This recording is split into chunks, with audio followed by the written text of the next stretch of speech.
चलते ही 2 मिनट भगवान के चरणों में बड़े भाव से नमन करते हुए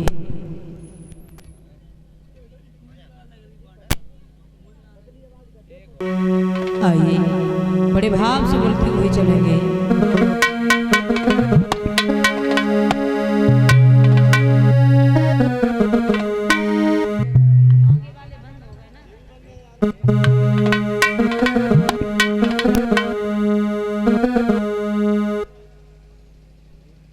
हेलो हेलो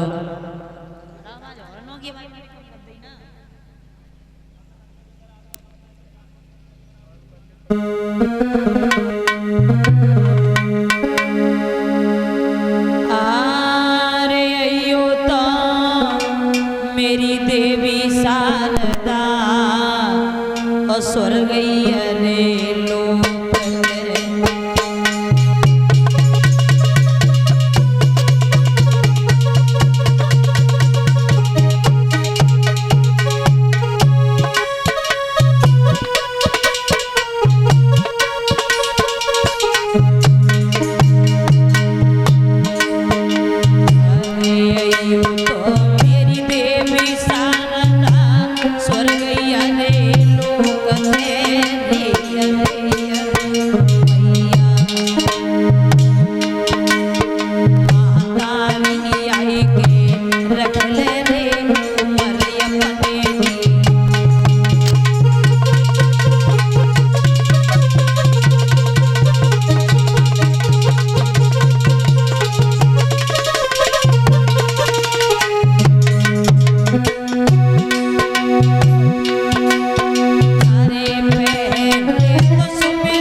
भारत शान पे मरो है और इज्जत न गई है भारत देश की।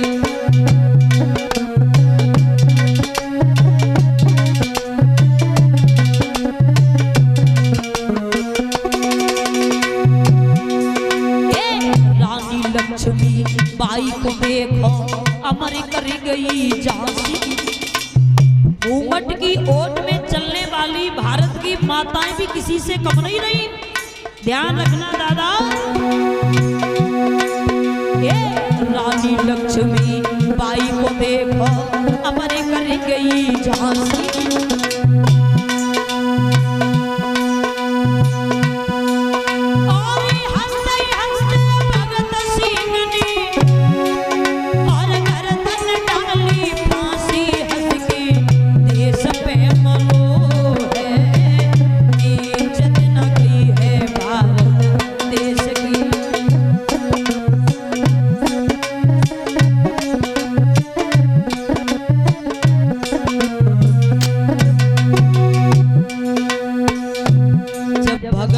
बहुत छोटे थे तो एक बार अपने पिता को खेती में अनाज डालते हुए देखा तो छोटा सा बालक अपने पिता से सवाल करता है, पिताजी ये खेत में जो आप बीज डाल रहे हो, ये अनाज डाल रहे हो, ये अनाज किस काम का है? क्यों? बोले इसमें अनाज नहीं। सुना, अरे खेती करते देख पिता को भगत सिंह क्यों बोला।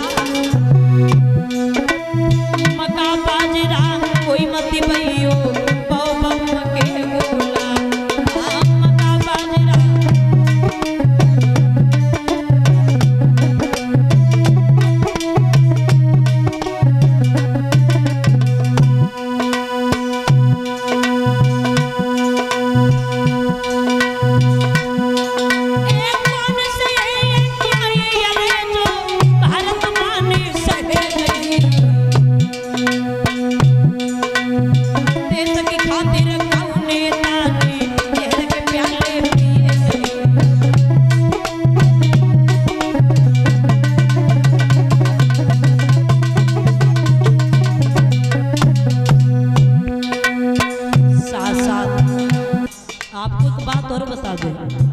कि भगत सिंह अपने जीवन में कभी रोए नहीं थे। वो क्यों नहीं रोए थे?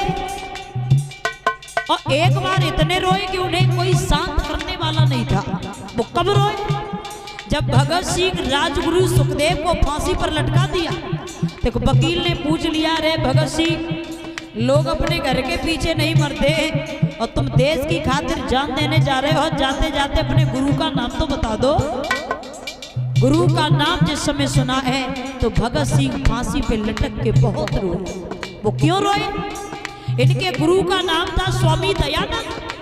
और एक बार स्वामी दयानंद ने आवाज उठाई थी, अंग्रेजों भारत छोड़ो, तो अंग्रेजों ने जहर देके स्वामी दयानंद को मार दिया था। वो पुरानी याद करके भगत सिंह रो पड़े।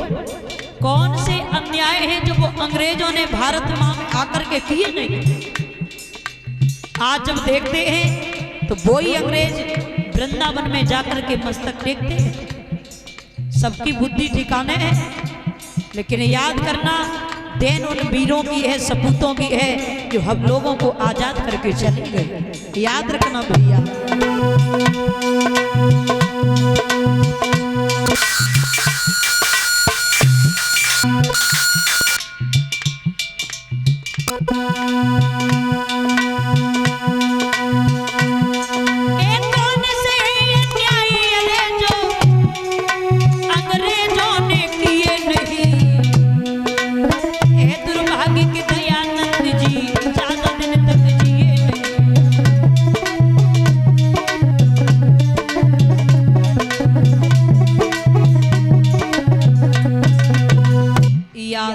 भैया बदल गई भारत देश की संस्कृति, बड़ा ही बदल गया ये जमाना। वही भारत देश है जिस देश में महाराज राम कृष्ण जैसे मसीहा आकर के चले गए, लेकिन आज हम देखते हैं तो कितना बदलाव हो चुका है। दिन प्रतिदिन बदलाव होता जा रहा है, जानता ना कहते हुए आइए उसी प्रसंग पर गौर करते हैं। इधर श्री सुखदेव जी बोले, हे राजन परीक्षित, कथाओं में अगर आपको शंका लगे तो आप हमें एक बार जरूर पूछ लेना। परीक्षित ने प्रश्न कर दिया, बोले गुरुदेव कथा तो सुनाई लेकिन एक बात समझ में नहीं आई। क्या? बोले आप ये एक बात बार बार कहते हो कि 84 लाख योनियों के बाद ये मनुष्य का जो तन प्राप्त होता है, तो मानव को अपने जीवन में रहना कैसे चाहिए? चोरी डाले या फिर झूठ बोले या फिर सत्य बोल के जीवन को काटे, मतलब रहना कैसे चाहिए? तो सुखदेव जी समझाते हुए बोले, हे राजन परीक्षित, गीता के 6ठे अध्याय में भगवान श्री कृष्ण ने अर्जुन को उपदेश दिया था और कहा था, हे अर्जुन, मानव को अपने जीवन में एक परम योगी बनकर के रहना चाहिए। बड़ा प्यारा श्लोक लिखा है, आत्मोपमेन सर्वत्र संपश्यत योगार्जुन सुख वा यदि वा सुख सा योगी परमो मता। परम योगी होता कौन है? परम योगी वही होता है जो दूसरों के सुख दुखों को देख करके अपने शरीर के सुख दुखों के बराबर समझे, वही सच्चा परम योगी होता है। तो अपने जीवन में मानव को परम योगी बनकर के जीना चाहिए, लेकिन आज की डेट में कोई परम योगी नहीं है। आज की डेट में अगर देखा जाए तो प्राणी दुखी क्यों है? अपने दुख से दुखी नहीं है। 4 पैसे पड़ोसी अगर ठीक ठाक से कमाने लगे हैं तो पड़ोसी को बड़ी तकलीफ हो रही है। अरे कुछ समय पहले तुम्हारे घर में सब्जी नहीं बनती थी, नमक से रोटी खाया करते थे, लेकिन भगवान अब क्या हो गया जो 2-2 सब्जियां बन रही है।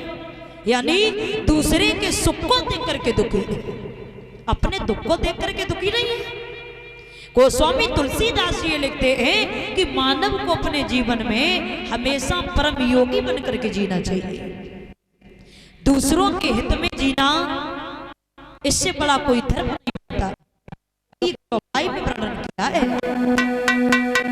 कि परहित सरस धर्म नहीं माई, पर पीड़ा सब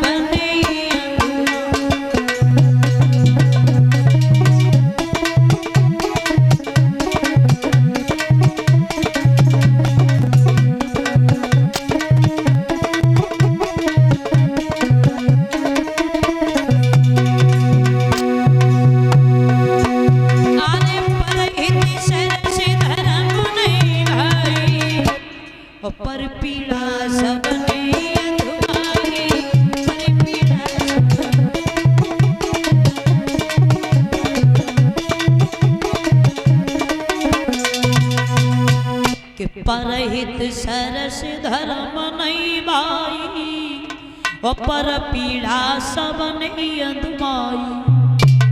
दूसरों के हित में जीना। गोस्वामी तुलसीदास जी ये भी कहते हैं कि धर्म क्या है और अधर्म क्या है। दूसरों की आत्मा को बिना मतलब से कलेश पहुंचाना, दुख देना, इससे बड़ा कोई पाप नहीं होता है। और दूसरों की हित में कर जीना, दूसरों की सेवा करना, किसी की आत्मा को सुख पहुंचाना, इससे बड़ा कोई धर्म नहीं बनता है। कि लगा सको तो बाग लगाओ, पर आग लगाना ना सीखो, और कमा सको तो धर्म कमाओ, पर पाप कमाना ना सीखो। जीवन में अगर मनुष्य का तन प्राप्त हुआ है तो धर्म पे चलिए और धर्म पे चल करके ही अपना नाम रोशन करो। अगर कहते हैं कि अगर तुम्हारे दरवाजे पर कोई भिखारी आया है और भिक्षा मांग रहा है, भिक्षा तुम्हारे पास नहीं है, तो झोली फाड़ने का कोई अधिकार नहीं है। अगर किसी हुए को रास्ता नहीं बता सकते हो तो गलत रास्ता बताने का आपका कोई अधिकार नहीं है। महाराज श्री सुखदेव जी बोले, हे राजन परीक्षित, मानव को अपने जीवन में एक परम योगी बनकर के जीना चाहिए, क्योंकि 84 लाख योनियों के बाद जो मनुष्य का तन प्राप्त होता है, हम लोग इस मनुष्य के तन को प्राप्त करने के बाद इसे ऐसे खिलवाड़ समझ लेते हैं जो मनुष्य का तन पाकर के भगवान का नाम ही भूल जाते हैं। याद रखना, दुनिया में अगर आए हो तो ऐसे शुभ कर्मों को कीजिए जो आपके जाने के बाद रह जाने वाले लोग तुम्हें जन्मों जन्म तक याद करें। और तुम गए, तुम्हारे बाद बुराई भई, तो मानव होने का मतलब ही क्या है? तुम अर्थी पे जा रहे हो, पीछे से लोग बुराई कर रहे हैं, भैया बड़ा अच्छा किया भगवान ने, और गांव का बहुत चुगलखोर आदमी था, आज चला गया। हाँ, अगर जीवन में अच्छे कार्य किए होते तो आपके जाने के बाद लोगों के मुंह से प्रशंसा ही होती। तो मानव को अपने जीवन में ऐसे जीना चाहिए जो जाने के बाद आपकी रह जाने वाली पीढ़ी तुम्हें जन्मों जन्म तक याद करे। भैया ये संसार है, संसार एक मेला है। हम लोग यहाँ मेला करने के लिए आए हैं। जरूरी नहीं है कि हम 20-20 प्लॉट खरीद के डाल लें, हमें यही रहना पड़े, किसी को नहीं रहना है। यहाँ के रिश्तेदार हो तो उनसे कह दो आज रही, कल नहीं, परसों नहीं, 2-4 दिन बाद तो वो मान जाएंगे। वो रिश्तेदार अगर आ गए तो उनके सामने किसी की पेश चलने वाली नहीं है दादा। तो इसलिए हमारा तो यही कहना है आप सभी भक्तों से कि अगर मनुष्य का तन प्राप्त हुआ है तो आप अपने धर्म पे चलना सीखो, क्योंकि जाना तो सबको, ये जग है, जा से जन्मे गा से गए, आना जाना हर व्यक्ति का ट्रांसपोर्टेशन होता रहता है, संसार में आवागमन होता रहता है। किसी को यहाँ नहीं रहना है। खाली हाथ आए हो दादा, खाली हाथ चले जाओगे, खाने वाला कोई दूसरा ही बैठा है। आप लोगों ने देखा होगा कि जब मुर्दा शमशान पे भी पहुंच जाता है तो तुमने लाख करोड़ों की दौलतों में क्यों ना खेले हो, लेकिन जब शमशान में पहुंचते हो ना, वो कफन में भी 2 रुपए भी अगर होंगे ना तो वो भी तुम्हारे निकाल लिए जाते हैं। अब अंदाजा लगाओ कि पैसा कहां साथ देगा, दे सकता है? इसी भारत देश में एक बहुत बड़ा शासक था जिसका नाम था सिकंदर। अब प्रसंग आ गया तो जरा ध्यान से सुनना। ये सिकंदर बहुत बड़ा लालची राजा था, और इतना बड़ा लालची राजा था कि जहां तक इसकी सीमा थी वहां तक के धन को इकट्ठा कर लिया था। और एक बार इसने बैठ कर के दिमाग लगाया कि ऐसा तो नहीं है कि हमें छुपाए हुए कोई अपनी तिजोरियों में धन रखे हो। तो दिमाग लगा के एक ऊंट का खिलौना तैयार किया और कहा कि जहां तक हमारी सीमा है वहां तक घुमा के आओ, और जो इस खिलौना को खरीद ले उसे मेरे पास लेके आना। भैया पूरे गांव में घुमाया गया, गांव में ही नहीं, जहां तक सीमा थी वहां तक घुमाया गया, किसी ने नहीं खरीदा। एक बालक अपनी माँ से रो पड़ा, बोले मैया खिलौना बड़ा प्यारा है, इस खिलौने को मुझे दिलवा दो। तो मैया ने दीन भावना में जवाब दो, है उरे लाला, यहाँ का शासक ऐसा है जिसने सारे धन को ले लिया है, हम क्या दे दे जो खिलौना तुझे दिलवा दे। तो बेटा रो पड़ा और कहा, उरे मैया काश अगर मेरे बबला जीवित होते तो ये खिलौना मुझे अवश्य दिलवा देते। मैया को बड़ा बुरा लगा, पति के शमशान में पहुंची। जब शमशान को खुदोया तो कुछ कड़ सोने के निकल आए। मरते दम तक जो कुछ कड़ सोने के डाल देते हैं, हमने जो लिखा है, तो वो कड़ लेकर के वो ऊंट वाले खिलौने के भैया के हाथ में दिए, वो खिलौना ले लिया। आज जब वो पहुंचा है तो सिकंदर ने कहा जिसने खरीदा उसे लेकर के आओ। अब उसको ले आया, सामने खड़ा कर दिया, बोले क्यों, ये बताओ जब सारे धन को हमने ले लिया फिर तुम ये सोने के कड़ कहाँ तुकाए रहे? तो मैया ने आंखों में आंसू लिए कहा है, देखिए महाराज सिकंदर, आप यहाँ के शासक जरूर हैं, आपको ये पता होना चाहिए कि आपने किसी के घर में इतना भी धन नहीं छोड़ा जिससे वो अपनी आजीविका निर्वाह कर सके। ये मैं अपने पति के शमशान में लेकर के आया। अब सिकंदर ने दिमाग लगाया कि इसका मतलब है कि शमशानों में सोना गड़ा है। आदेश कर दिया, भैया जितने भी शमशान हैं सारे शमशानों को खुदवा लिया जाए और जितने सोने के कड़ निकले उनको निकलवा लिया जाए। देखिए कितना बड़ा लालची राजा, सारे शमशानों को खुदवा लिया। अब एक दिन आ गया समय से किसी की पेश गई नहीं। हर आदमी के जीवन में 4 आदमी जरूर लगा दिए भगवान ने, हर आदमी के जिंदगी में, लड़कपन, जवानी, बुढ़ापा और मौत। तुम इन चारों को भूल जाओ, लेकिन इन्हें पता है कि तुम कौन से घर में हो, कौन से मोहल्ले में हो, कौन से कमरे में बंद हो, बिना पूछे आ जाते थे। और जब समय आ गया, यमराज ने कहा है सिकंदर जी समय पूर्ण हुआ, अब तुम हमारे साथ चलो। सिकंदर ने कहा पागल नहीं हो गए क्या? बोले क्या? बोले मैं बहुत बड़ा राजा हूँ, मैं धनवान हूँ। बोले कोई बात नहीं, आप रहे, अच्छी बात है, लेकिन आज तुम्हारी ये धनवानगिरी चलने वाली नहीं है। धन कमाया, लूट लूट के खाया, उसे भूल जाओ। समय आ चुका है, आपको इसी वक्त चलना पड़ेगा। अब सिकंदर ने दिमाग लगाया कि इसका मतलब है ये धन भी मेरे काम में नहीं आ रहा, मैंने अपने प्रजा के लोगों को कितना दुख दिया, ये हमने अच्छा नहीं किया। सिकंदर ने कहा कि हमें ले तो जा रहे हो, कोई बात नहीं, समय है, लेकिन हमें जब ले जाओ अर्थी पर पहुंचाओ तो हमें ऐसे पहुंचाना, मेरे दोनों हाथ निकाल के यूं कर देना, क्योंकि समाज को हम ये दिखाना चाहेंगे इस सिकंदर जैसा इतना बड़ा लालची धनवान राजा ये दुनिया में आकर के सारे धन को लूट लूट के खाया, लेकिन जब दुनिया से गया तो हाथ ये खाली चला गया।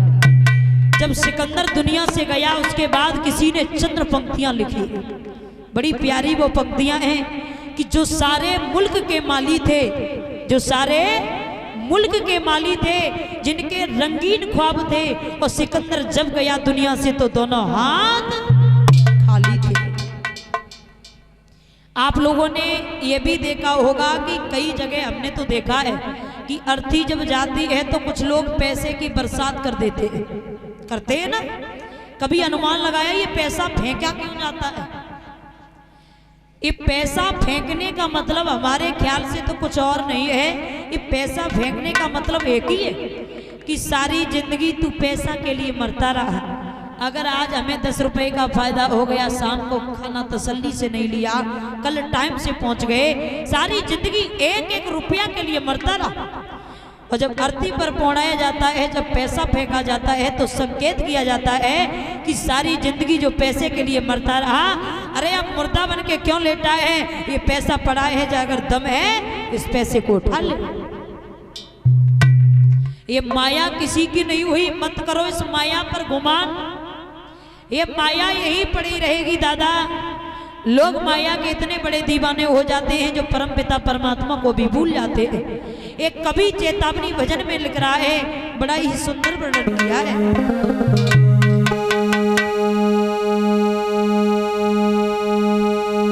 कि चेतुरे गुमानी फिरिए, कि चेतुरे गुमानी फिरिए, और जन्म ना मिले जमाया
प्रतिदिन हम और आप लोगों में बदलाव होता जा रहा है। हम कोई नए नहीं हो रहे हैं, बुढ़ापा घेर रहा है।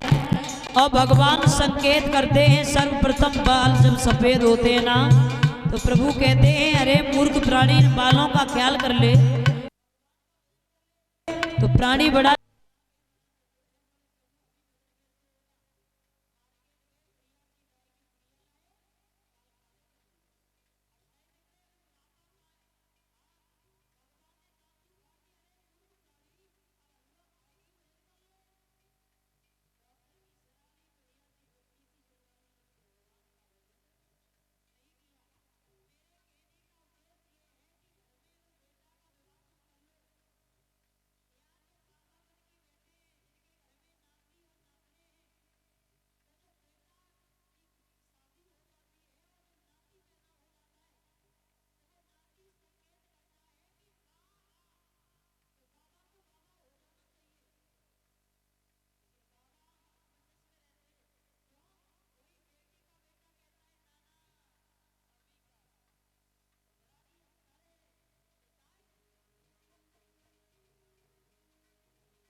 किसी का नहीं है दादा।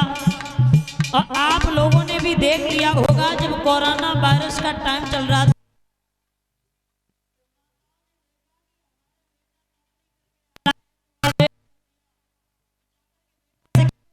कॉलेज है 10 दिन तक वहीं रुक जाए। कोरोना का टाइम चल रहा है, अभी घर में ना आए। कहाँ गया वो दुलार, कहाँ गई वो माँ की ममता, कहाँ गया वो पत्नी का प्यार। हमारे समझ से तो इस दुनिया में कोई किसी का नहीं है। आसमान में उड़ने वाले मिट्टी में मिल जाएगा, और कसमें वादे प्यार वफा सब बातें हैं, बातों का क्या।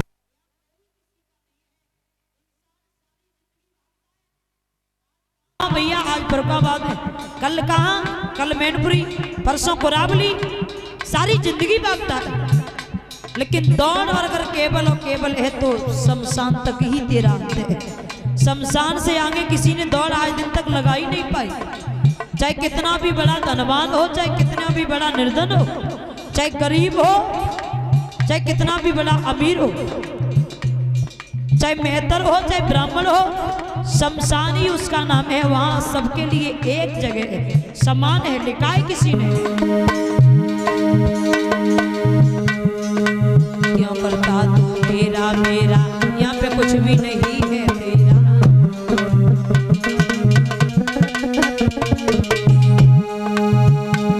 और एक दिन होए मरघट में डेरा, हो एक दिन होए मरघट में डेरा, मरघट बीच जले जमाया, संगी ना चले तेरे, संगी ना चले जमाया।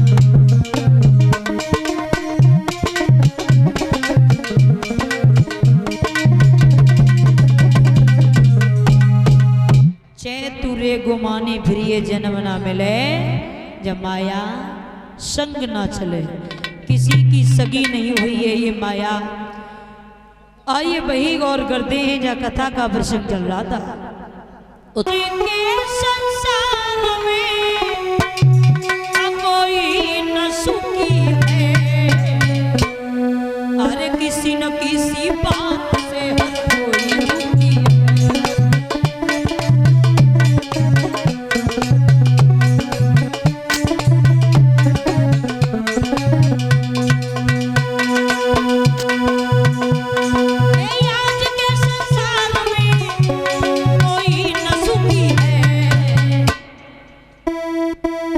अरे किसी न किसी बात से हर कोई दुखी है।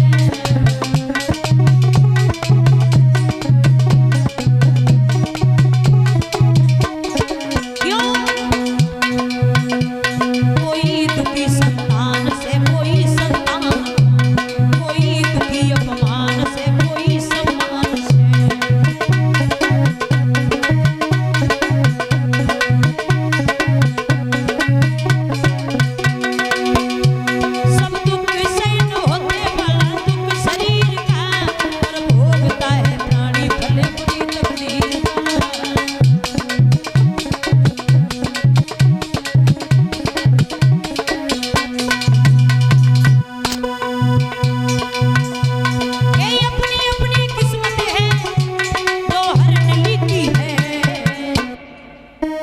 किसी न किसी बात से हर कोई दुखी है।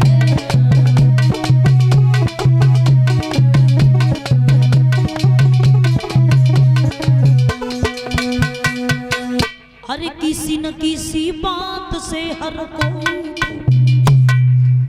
यानी अगर किसी के पास संतान है तो वो संतान से दुखी है, क्योंकि माँ बाप का कहना नहीं मानती है। तो माँ बाप तो अपनी औलाद को देख करके ही दुखी है। और किसी के पास संतान नहीं, वो संतान के लिए दुखी है। किसी का इतना बड़ा सम्मान हो रहा है, वो सम्मान को देख करके ही दुखी है। और किसी का इतना बड़ा अपमान हो रहा है, वो अपमान को देख करके ही दुखी है।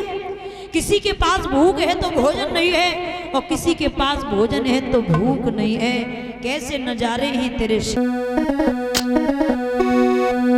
कि ये चिंता बड़ी चिंता से है, जो नर को निर्जीव बनाती है।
महाराज ने समझाया और कहा है, सुनो सुनीति, चिंता करने से कभी किसी का दुख दूर नहीं हुआ है। चिंता करे सो मिले बीमारी और चिंतन करें सो मिले बिहारी।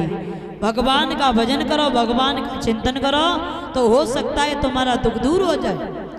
सुनीति ने कहा है, महाराज आप जो बात कर रहे हो बिल्कुल ठीक है, लेकिन दुख इस बात का है कि लोग हमें जीने नहीं देते। क्यों? बोले जिधर भी निकल जाती हूँ, किसी का अगर काम भी बिगड़ जाता है तो लोग हमसे अपशब्द बोलते। ये बात सामने आ गई। महाराज भगवान से मेरी यही प्रार्थना है कि मुझे बेटा नहीं तो एक बेटी दे देता, जिससे मेरा बांझ का नाम तो दूर हो जाता। याद रखना भैया,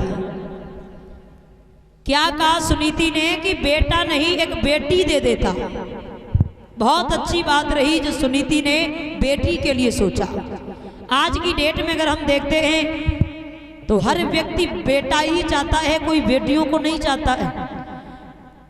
मंदिर में अगर मन्नत मांगेंगे तो यही कहेंगे, प्रभु हमें बेटा हो पैदा हो, मेरे घर में बेटा आ जाए। लेकिन हम ये व्यासपीठ से संकेत करते हैं कि तुम्हारे घर में अगर पहली संतान बेटी हो जाए तो बहुत अच्छी बात है, क्योंकि बेटा भाग्य से होता है और बेटी एक सौभाग्य से होती है। जिस घर में बेटी सर्वप्रथम पहली संतान बेटी पैदा हो जाती है तो घर की जिंदगी संवर जाती है।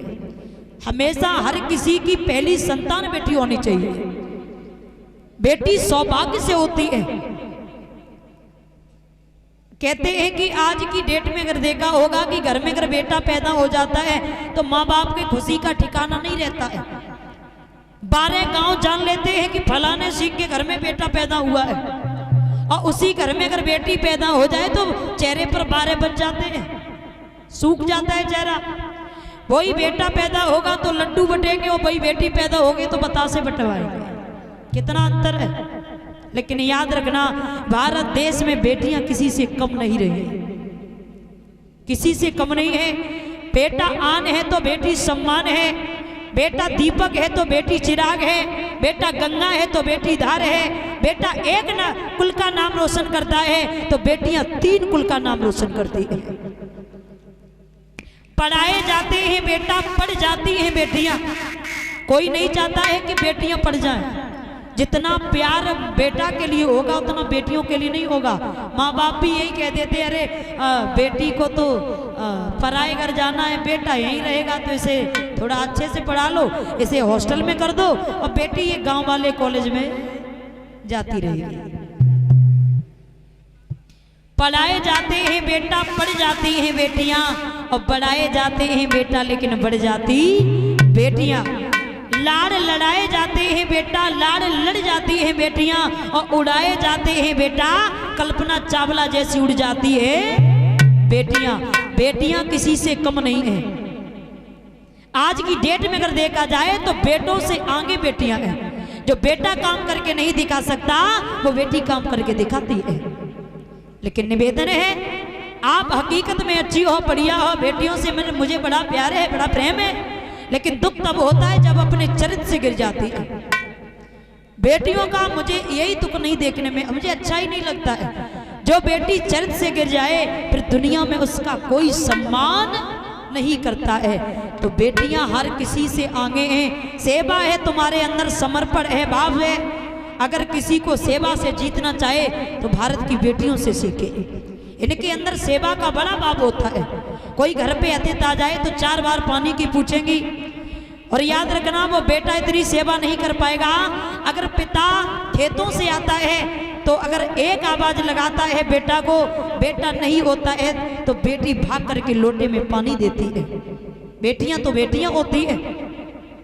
बेटा कहते हैं कि अगर तुम्हारे घर में 4 बेटा हैं और 4 बेटा अगर सेवा नहीं कर पा रहे हैं, 4 बेटों के बीच में अगर एक बेटी आ जाती है ना, बेशक आप शादी कर देना, पराए घर में पहुंच जाए, लेकिन अगर जब अपने माँ बाप को दुखी देखती है ना तो वहीं से फोन करती है, बोले पिताजी अगर भैया तुम्हें दुखी करे ना, ताने मारे तो तुम घर परिवार छोड़ के चले आओ, हमें तुम्हारी धन दौलत से कोई मतलब नहीं, हम तुम्हारा जीवन यही काट देंगे।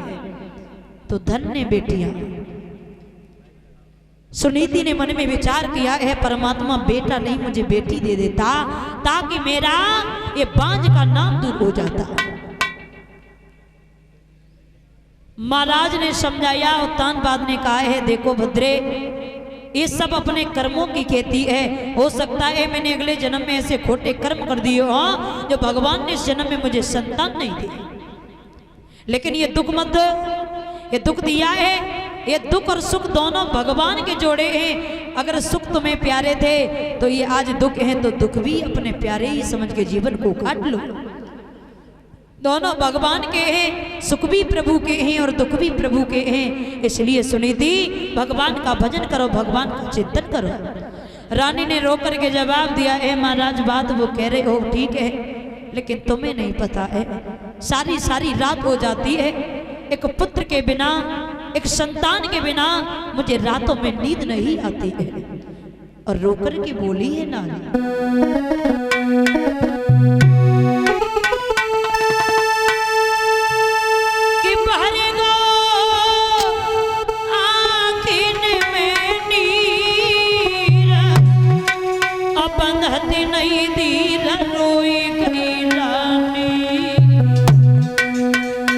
संतान के घर में सैया हुई रही है बदनामी।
सुनीति ने कहा है महाराज इसी बात की चिंता में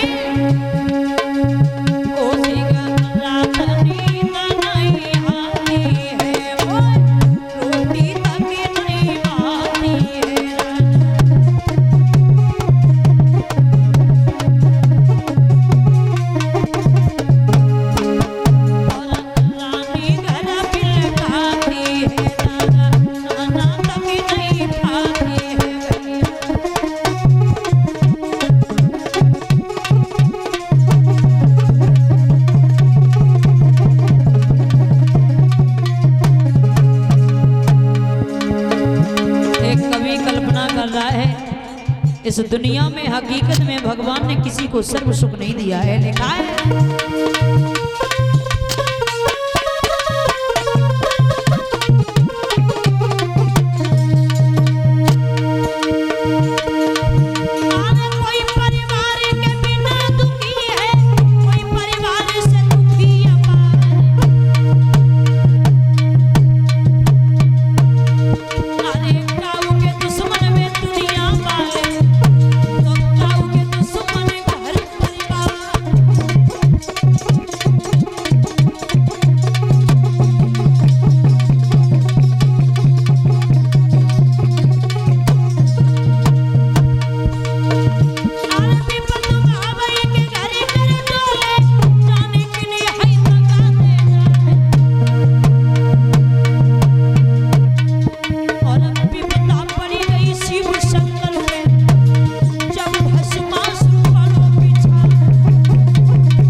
महाराज सुनीति ने रो करके जवाब दिया है, अगर हमारे कोख से किसी भी बच्चे का जन्म नहीं हुआ है तो महाराज आप